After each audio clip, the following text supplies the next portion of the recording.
How important do you think gift giving is here? Is this Wildly important. At this Christmas? Could you get rid of it and not be losing much, or spread it out? Or It'd be really, really, really horrible. It'd be very unhealthy. Gift giving is incredibly important. So that people think about a person, think about what they could find for that person that person would like, love, appreciate, that would benefit them in some way, and then sacrifice to do that. I love that our kids receive great gifts from each other, but the thing I love the most is that they give great gifts to each other. Met a ghost of a king on the road when I first fell.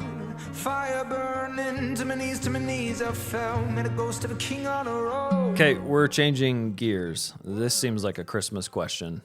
Great. Because it's connected to being good to your kids. I'm creaking my microphone just for this. Okay. But it's actually not on the Yes, surface. get your kids a dog, and then get your kids another dog. Those are my hot tips. Because you've done that now 6 times. Several times. 5. Yeah, we're currently the beagle is taking a toll on the Cole Christmas ornaments. And so that's what we're struggling with right now. Have you not used a dot at all? Is that the collar? Yeah, so if you have a collar that buzzes and you can place a dot with a radius, the dog can't get it, it just gives a little buzzed warning. That's what I need to do. I have an e-collar, but I haven't yet turned Add it the loose. dot. Add the dot. Okay. Dog. Okay. Deal. That would have saved all the handmade ornaments. We could do a whole episode just on dog training. Love it. It also applies to child rearing. Yeah. Well, maybe this is that episode because this is a parenting question, actually. Right. And it's a question that comes from the archives. What do you think about parents telling their daughters they're beautiful? I was taught not to do this because it would encourage vanity or self-deception if the daughter isn't actually beautiful. But it seems appropriate. Well, anyways, going on to that question, why wouldn't parents do this for their daughters? Yeah, there's no possible defense for not doing it. Yeah. I mean, it can go wrong. I think this kind of gets at the heart of blessing your kids, giving them good things, lavish love. But it also is kind of the reason that we give gifts at Christmas and go over the top. So I was hoping we could dig into that specific question. First off, does telling a girl that she is beautiful encourage vanity? Yes. Okay. Wouldn't that be, isn't that bad? No. It's your job to protect her from vanity as well. Mm-hmm. But it's kind of like saying, can driving left ever go wrong? It's like, of course it can. Can driving right ever go wrong? Yeah, obviously. Stay on the road. You know, you're going to be constantly balancing how you invest in your kids that way. You need to pour love on your daughters. You need to pour love on your sons too, but you need to pour love and affection on your daughters. Dads especially need to. There should be no question in your daughters' minds that you value them more highly than you can possibly express, that you die for them in a minute. Mm-hmm. You know, and they need to feel that and know that without having to be told that. You know, They have that protection, they have that affection. Where it goes wrong is where daughters get affirmation in contrast. And so affirmation in contrast? Yeah, so people like turn it into a contest. I see.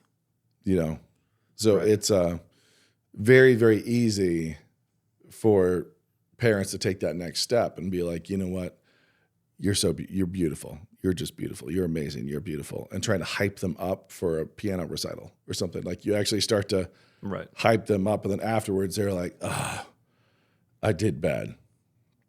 And you say, you know what? You were the prettiest one there.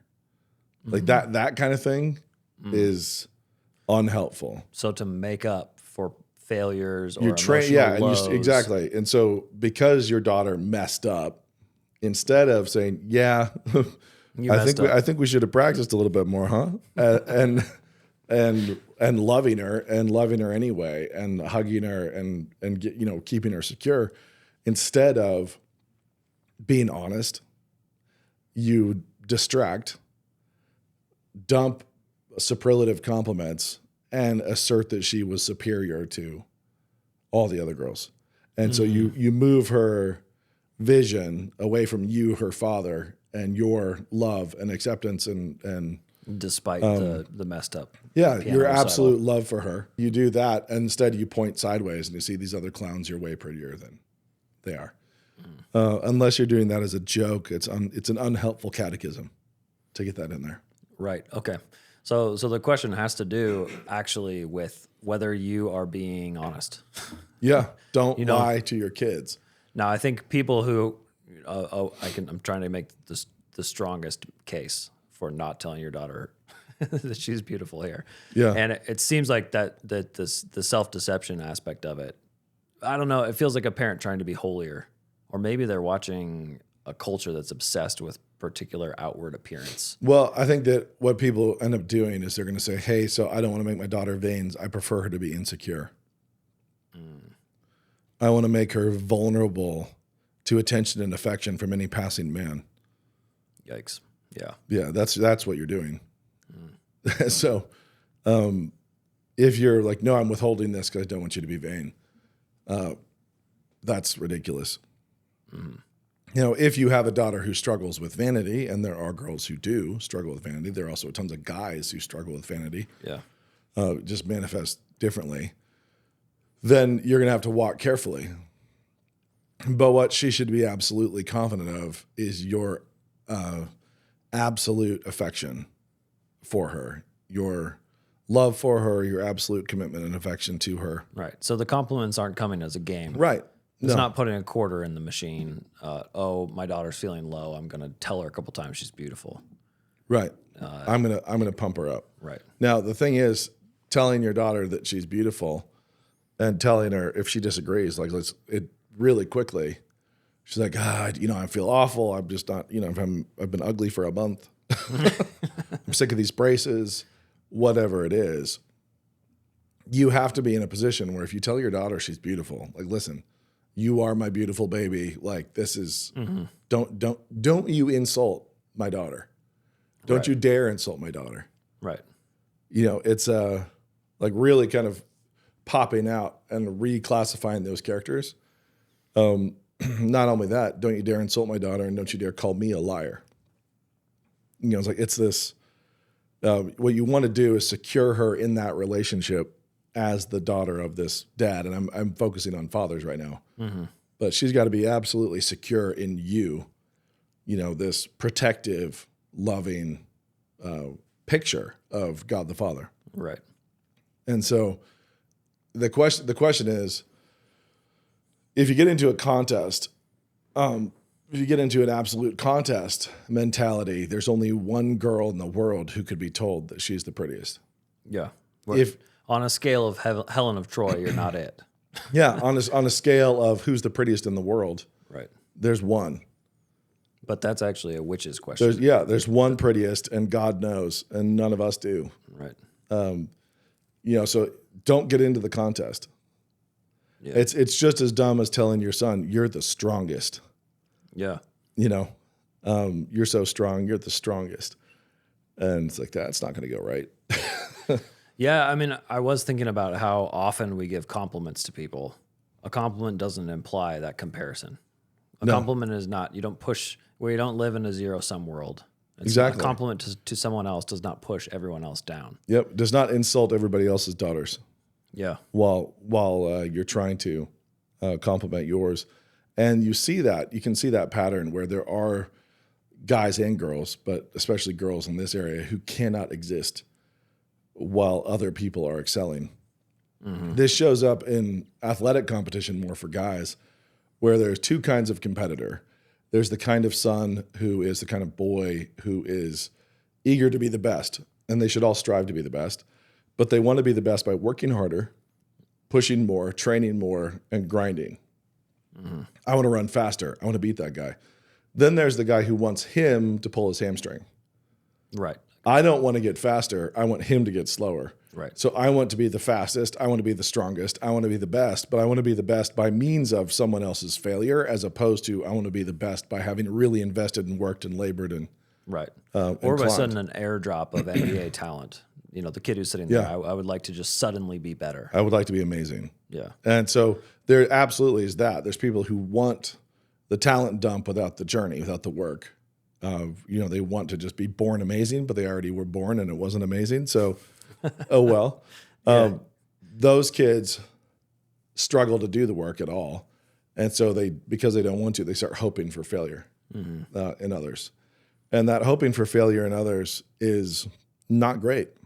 Yeah. If I have a bunch of people on one, let's say, track team, because it's pretty simple and objective, and they all want to be the fastest. They all want to be the anchor leg of the 4x400. I love that. I want them all to be competing with each other, challenging each other, trying to run faster, because they will all end up improving. Everybody will improve. The worst thing in the world to be a teammate being like, man, I hope she gets the flu on meet day so I can run. Yeah, yikes. I mean, yeah. That is a different kind of, and very unwholesome and very unhealthy kind of competitiveness. Now that's jumping back over to daughters where you're telling them they're beautiful.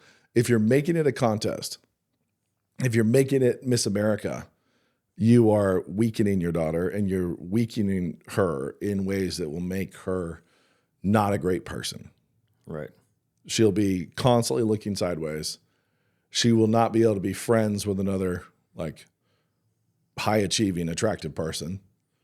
It's like it couldn't happen because isn't it funny how that's actually the reverse of what the parent was trying to do? Yeah. So they're trying to avoid putting too much of emphasis upon physical beauty. Yep. And by doing that, they suddenly just scaled the entire world into one big physical beauty contest. Where a father says, you're actually not the most beautiful, so I won't tell you that. But a big part of it is you're also putting the value of that relationship between dad and daughter. You're having her measure the value based on that. Right. And that's where the brokenness is going to come. That's where the vulnerability is going to come, because she's going to age. She's going to know girls who are prettier than she is. She's going to go through all the, adulthood where she has the rhythm of pregnancy and recovery and trying to get back to pre-baby weight and then being pregnant again. And, all the struggle, all the death by living, like all the self-sacrificial living that a woman needs to do. Men do too, but just differently. Yeah. You have to be willing to go spend yourself. And if your value has been built up and placed in being so pretty and looking good on Instagram, getting those likes, getting the equivalent of that kind of affirmation from your dad and then your husband, that's, it's a mess. Yeah. You can't place you just can't have your value investment be based on that any more than a son can only be loved because he's winning. Right. You cannot have only respect and affection if he's winning. Right. If you do that, you're setting him up to be destroyed. Turn him into a win at any costs or quit. Valuing your kids in that way is just really, really dangerous. And placing their value and them seeing their value of that you will die for them and you die for them daily and you are laying your life down for them and you're proud of them. Yeah. And you're proud to stand next to them and say, this is my kid, when they've failed. Yeah. When they failed and you're there 100% in their corner, helping them pick themselves up and get their head up and do it right. But you're not there pretending like it didn't just happen. It's like you're not there lying to them to get them to stand back up. Right. Who would need their kid to be number one to appreciate? That's kind of the weird metric that I think parents set up, or they just withdraw because they know their kid can't do it. I've seen that as well, where they very quickly make an assessment, a negative assessment on their kid. Yep. And lower expectations so far down that all of a sudden the kid's like, wow, I feel like I'm an unvalued part of this family. And that's a brutal way to go too. It really is. And that ultimately, I think, is from more humble parents who equate their children with themselves. And so it's not how do you have absolute commitment, loyalty, and affection to your kid when your kid is not great? Oh, sure. Yeah, when your kid's not great out there, you still have to be 100%. Yeah, buddy, we're going to get better every day. Great job. Yep. You finally paid attention. You know, it's like if you're dealing with little third grade soccer, good job. You kicked the ball for your first time, because every other game you've been picking flowers. Like you're, you know, pushing this improvement as opposed to saying you're the best, man. You know, high five. You see that all the time. Right. And then you see in Christian circles, and some secular circles, you can see people who try to withhold that affection and that praise to try to motivate. That is just not healthy at all. So when they withhold it, and then you get a ton of affection and approval when you've excelled. Yeah. And I withhold this, and you're not getting this is my son in whom I'm well pleased. You know, you're not getting that at all from your father when you did your best, and your best is not great. Yeah. So it's his job to help train you up to being better and better and better and trying to get better every single time, but you don't have to be the best. Right. Like you don't have to be. Thank God. Yeah. We do not have to be the best. Well, it is one of the, you know, the benefits of living in a large community is when individual people who you weren't expecting to have, well, they weren't someone who were like, oh, I'm going to rely on this person to do this particular thing. Like a talent will suddenly pop up, and you'll realize that a community is built out of a bunch of different people. Yep. And that sort of thing in microcosm is one of the blessings of living with hundreds, thousands of other Christians in a small town, which is a funny one. It really is. Yeah. Yeah. It goes all the way from the kid level up to adults. Yep. And there is, there's a lot. There are a lot of ways that we all screw up as parents constantly, and especially in a large group of kids when one of those kids is showing some talent.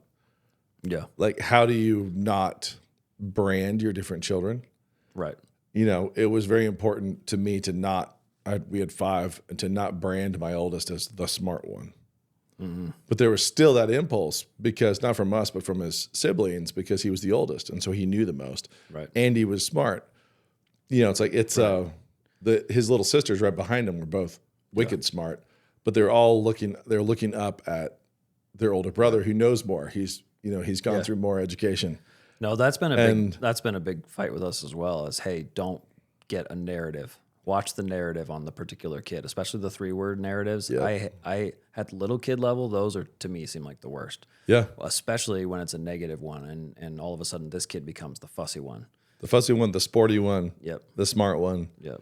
You really want to try to avoid that at all. And so it would have been very easy for us to contextualize Rory, the oldest, as the smart one, and Seamus, number 4, as the sporty one, right? Because he was ball obsessed and loved games and sports from a very young age.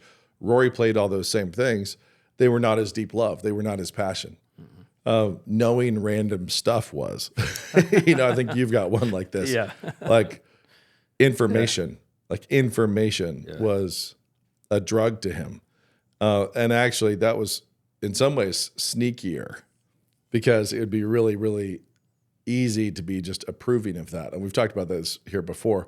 If you have a kid who loves to read and you're like, they're the reader, you can throw them a ton of terrible books, and they're just like, they suck them all up. They're just slurping these horrible books down, and it's really unhealthy. But somebody who just loves information and can very easily tire of the task and move on to the new, and just have this desire for the new and the shiny and not wanting to do that job. I know that stuff already, and just be grinding on. And he played sports. He was strong, very competitive in his own way, differently than Seamus is. But it would have been super easy to let Seamus say, yeah, okay, you're not the smart one. So you don't have to achieve. Yeah. You do not have to achieve your abilities intellectually. It's like, well, you are actually smart, and you do have to achieve, and we do expect this performance. Right. And just like the older one, okay, you're the smart one, but you do have to get out here and hit people, and you do have to have your teammates' backs, and you do have to have a team loyalty and camaraderie, and so on. So it's really just something to navigate carefully. And I would say it really is just like driving on a road. So if you're driving on a road, it's a long straight road through Wyoming, just constant wheel correction. Don't go off left, don't go off right, stay in your lane. And with each kid, you're going to have to correct. You're not going to be able to do it the same way every time, because the birth order is different, the pressures are different, their peer group's different.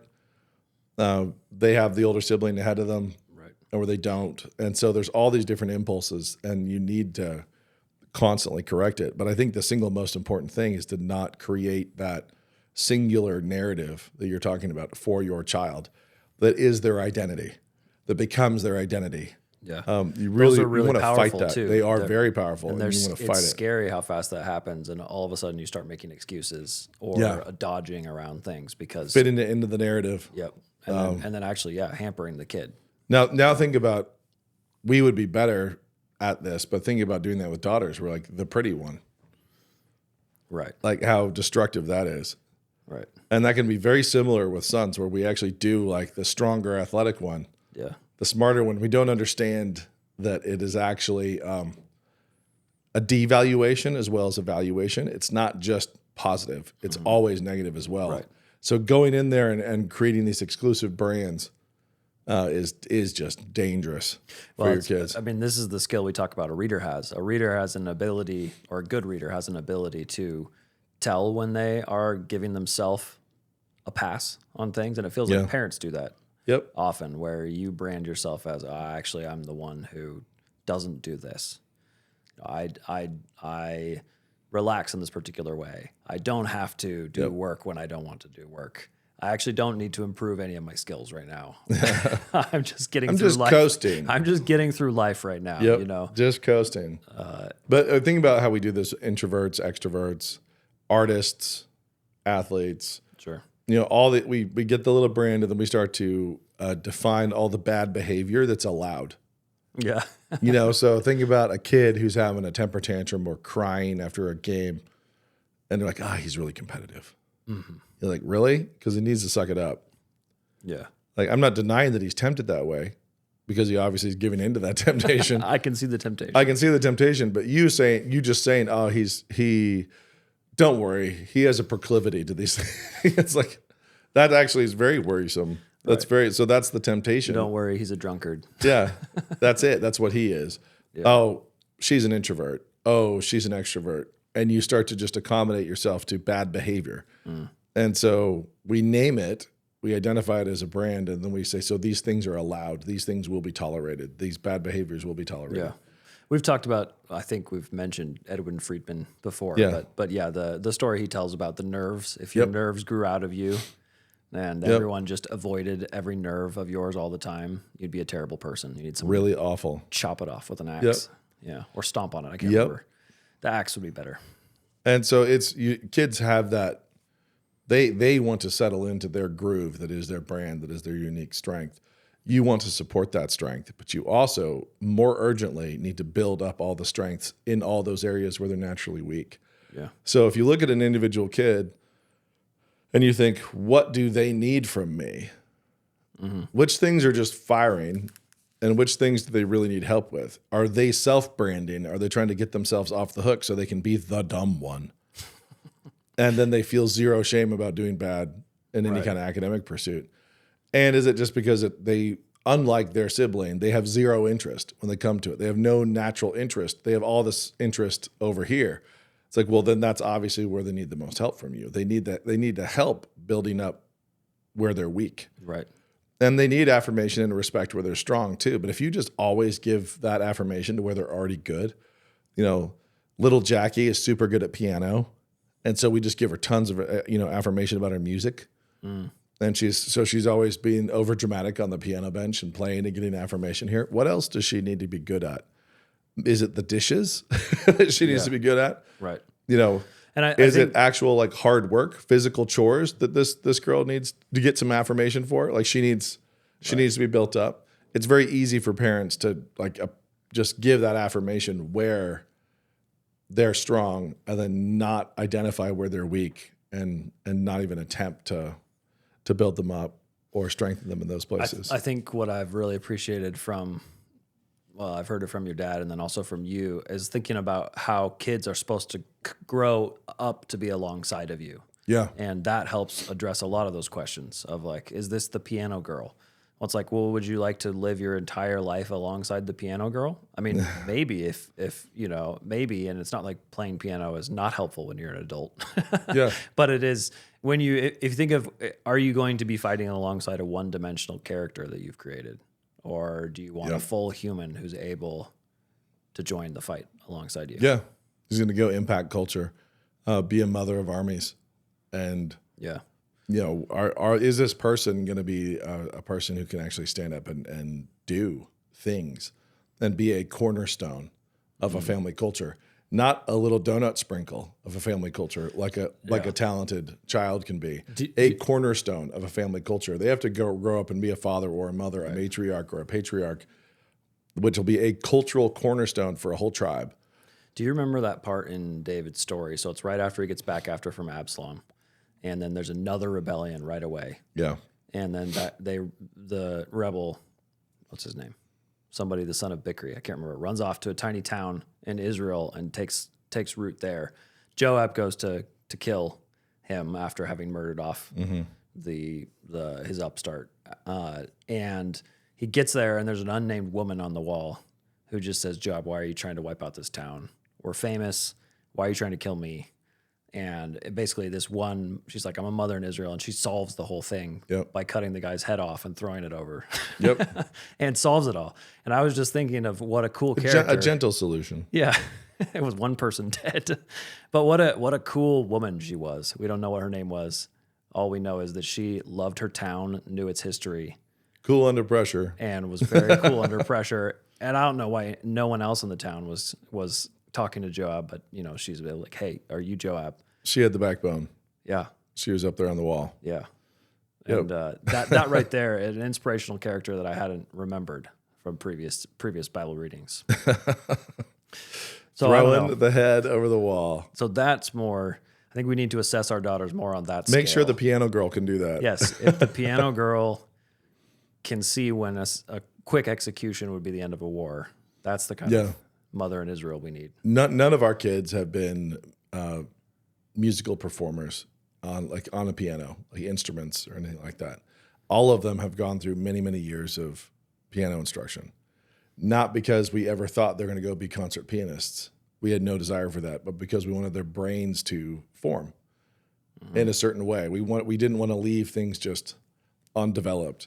We wanted those brains to form, and we wanted them to have to do, practice the piano and work on it and perform and fail and do it again and really have that in a part where I think by personality, none of their brains would have just naturally formed. None of them would have just drifted to the keyboard and started playing like some really musical talented kids were. Yeah. We have a variety of gifts and a variety of native gifts, things that came in the programming with our kids. And it's all about trying to make them full-orbed characters for their stories. So they're not at loose ends. They don't know how to do anything. Rory could end up in a place where you only knew how to learn a language. That's not helpful. He knows how to work physically. He knows how to do all these other things. Andy's smart. And for our daughters, the same kind of thing, where they have their native gifts, and we don't just want you to invest in those. We want you to invest in all of your abilities and grow all of them up. Yeah. Which has involved sports. They do a lot of hospitality and cooking, arts, literature. There's a lot of stuff there, and all of them have done the musical lessons, and none of them are going to be playing as adults just by themselves. Yeah. Where they're going to be, up front playing the hymns for church or something. That's not them. Yeah. But all of them had to invest years in work. That's great. Okay, so this is connected. The question is, what is your and Heather's gift giving strategy for Christmas? Too much. Always too much. Yep. Do you do the whatever the little thing is? Do you have any schema for what you buy? No. We tend to try to have an anchor gift for each kid, and then surrounding, accessories, the socks. Yeah. Right. Yeah. So there's stocking gifts, accessory gifts, and an anchor gift. Nice. The kids really love giving to each other. And I've warned them, they're like, I can't imagine the day when we would draw names and only give to one sibling. They love giving to all their siblings. And my wife has always expressed a little bit of concern, I think they're giving each other too much. I'm don't worry about it. I'm down with the generosity. That's great. They have a big impulse to give large to each other, which I really appreciate. And they're at a phase in their lives when they can do that. down the line a little bit, they might not be able to. Things will be tight, whatever. They'll be young parents. It'll be difficult for other reasons. For now, they're all single. They can give generously to each other, which is great. And for them, there's this trepidation of, oh no, I hope we don't ever get to that place where we draw names and only give to one sibling. And it's I'm like, don't worry about it. Like just enjoy it right now. And if we ever get there, you'll enjoy that too for other reasons. You'll be thrilled. You don't have to buy everybody gifts. They're very generous. They're enthusiastic in giving. And as far as it goes with us and giving to them, we've never counted and had it to be exact. It's never been exact, but it's ballpark. Like, hey, we are ballpark spending around the same amount just mentally for ourselves. We tend to try to set a number and then try to stay inside that number for each of the kids. And rather than like lavishing all these massive gifts on them, we do try to have that one, like what's the one thing that we're trying to really emphasize. And then here are a couple flannel shirts and some socks and that kind of stuff. So like for our oldest, that was like Logos Bible software. He got Logos Bible software and he was thrilled. And also flannel shirts and socks and and that kind of thing. How important do you think gift giving is here? Is wildly important at this Christmas? Could you get rid of it and not be losing much, or spread it out? Or it'd be really, really, really horrible. It'd be very unhealthy. Gift giving is incredibly important. So that people think about a person, think about what they could find for that person that person would like, love, appreciate, that would benefit them in some way, and then sacrifice to do that. That is a very, so you just flipped it to be, it's so important for the giver. Yes. Yeah. So the receiver, it's easy to receive a gift. Yeah. The giver. What I love that our kids receive great gifts from each other, but the thing I love the most is that they give great gifts to each other. Yeah, and I think God even describes himself as the giver in one of the epistles. So having a kid have to give well to 4 siblings in our case, like, is fantastic. That is a tremendous blessing for that kid to have to love their siblings in that way, and to know them in that way, and to try to like scheme to impact their life positively with a blessing at their own cost.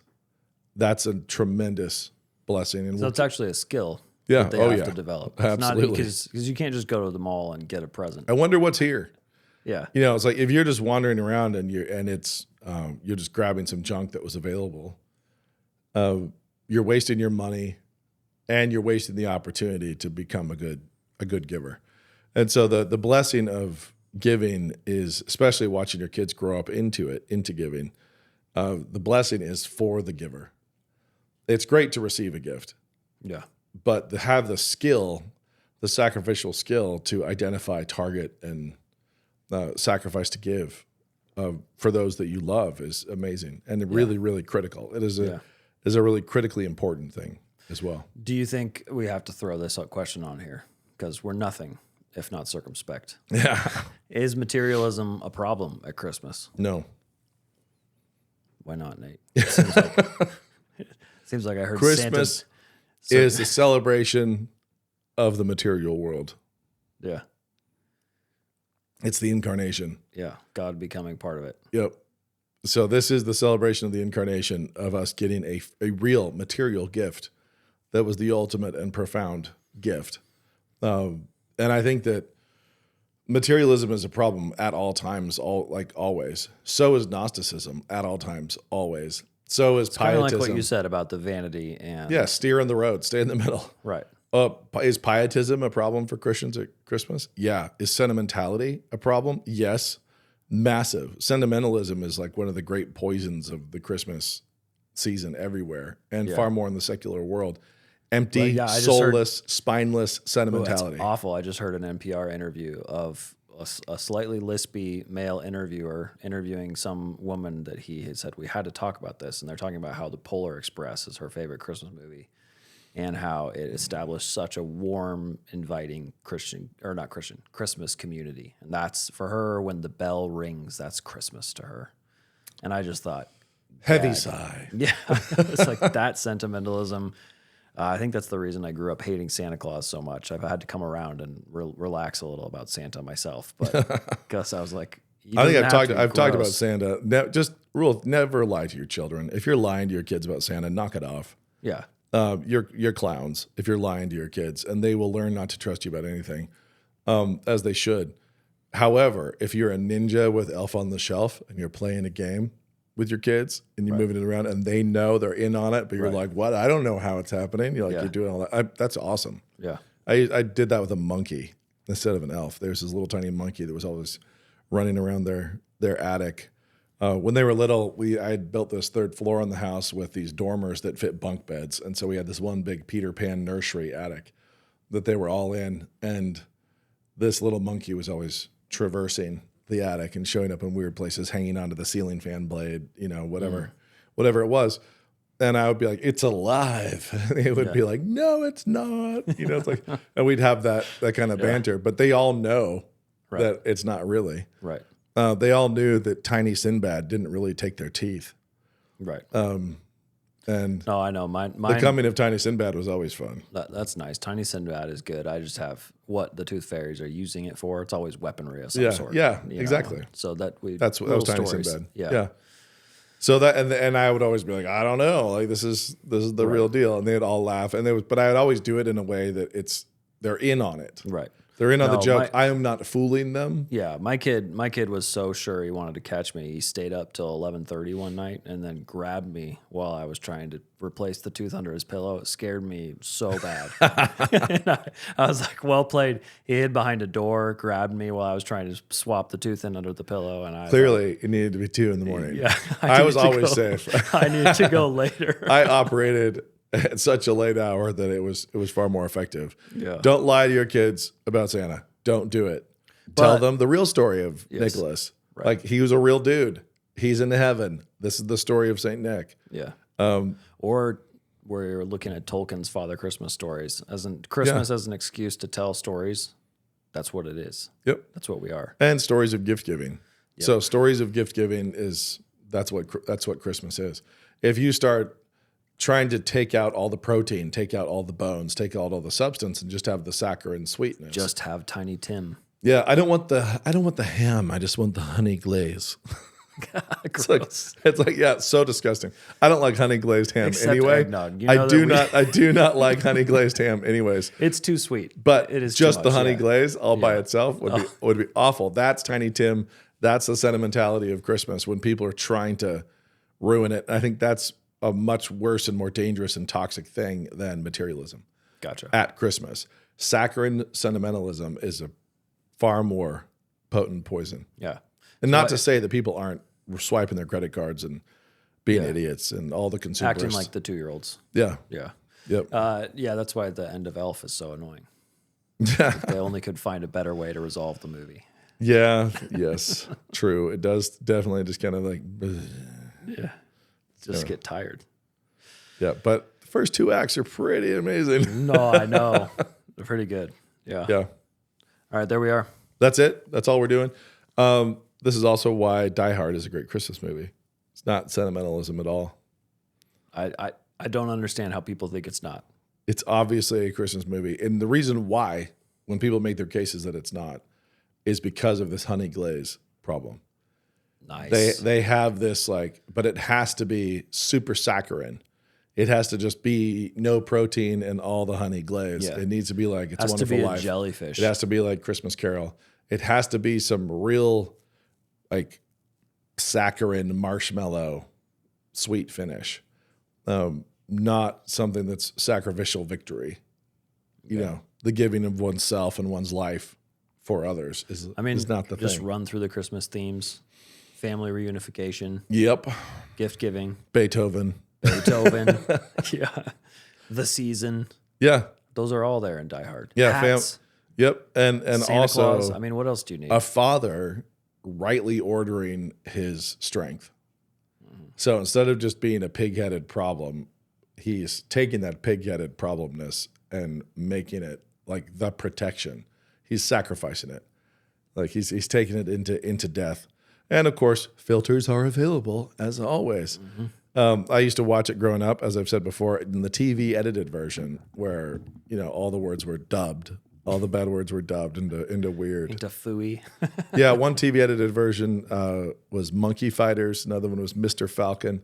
And, Monkey Fighters and Mr. Falcon. I think Mr. Falcon has stuck around in my vocabulary. Yeah. Like Mr. Falcon is a pretty good one. But if you hit the filters on Clear Play or VidAngel, you can just turn those things off. Turn them off and realize that Bruce Willis barefoot walking on glass is a pretty great Christmas image. Also, which one came first? Is it Marv walking on the broken ornaments in Home Alone or Die Hard? Die Hard. Yeah. Is that an illusion? No, I don't think so. I think they're both Christmas movies. Yeah, and Home Alone's pretty funny too. Although it also fails to resolve and just dumps sentimentality on it without repentance. Right. So here's sentimentality with zero repentance and zero resolution relationally. Yeah, at least Buzz doesn't forgive Kevin at the end. I have been wanting to ask you about those Hallmark Christmas movies, just because it's the honey glaze, man. Here's a nice big scoop of honey glaze. How have we got to a spot where that's such an industry? I guess that's everything, though. My manager called me a couple years ago and was like, "Would you be willing to make a Hallmark movie?" And I said, How much? That's what she should. Actually, I did. That should have been the story. The lead is, would you be willing to make but $2 also million? Was like, how much control would I have, and would it have to be the honey glaze, the scoop of honey glaze? And I said, can I continue to operate under a pseudonym? Could I use a pseudonym here? And she's like, well, if you're not willing for your name to be associated with the Hallmark movie, we probably should turn him down. I was like, okay, fine. I won't take the money and go do that.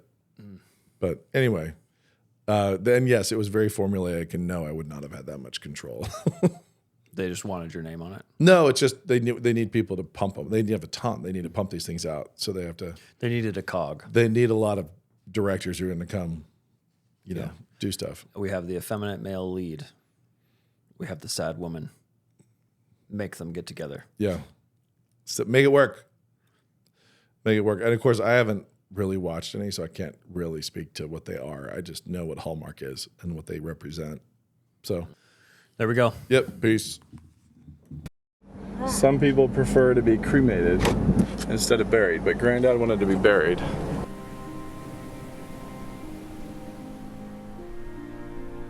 You are dying. So am I. Every second I create more of my past, more decisions, more breathing, more love and more loathing. All of it slides by into the gone as I grab at more moments, at memories just made and already fading.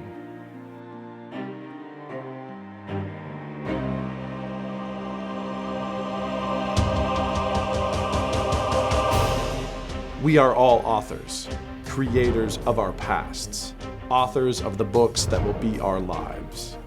When we race across the wet concrete of time without purpose, without laughter and love and sacrifice, then we fail in our mortal moments.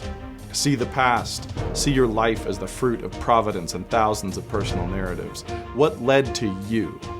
Lighthearted tales of neighborhood love, great tales of migrations, epic tales of global wars and comedies, dark stories about brothers and murder, tales of rape and grief and persecution. You did not choose where to set your feet in time. You choose where to set them next. Pause, breathe, eyes front. See the future. Do not stare into the fog of distant years. See the crystal choices as they race towards you in this sharp foreground we call now. The future flies at you in a never-ending storm of possibilities. God says create. God says live. Choose. Shape the past. Etch your lives in stone, and what you make will be forever. You are dying. So am I. We march from page to page, and it is our living that takes us toward the end. Children will follow, reading our stories, built on our stories, set in a place and in a time that we helped choose for them. They will be the ones to shut the book behind us. They will dig holes and arrange flowers. It will fill out forms. Cause of death, life. May it be the truth.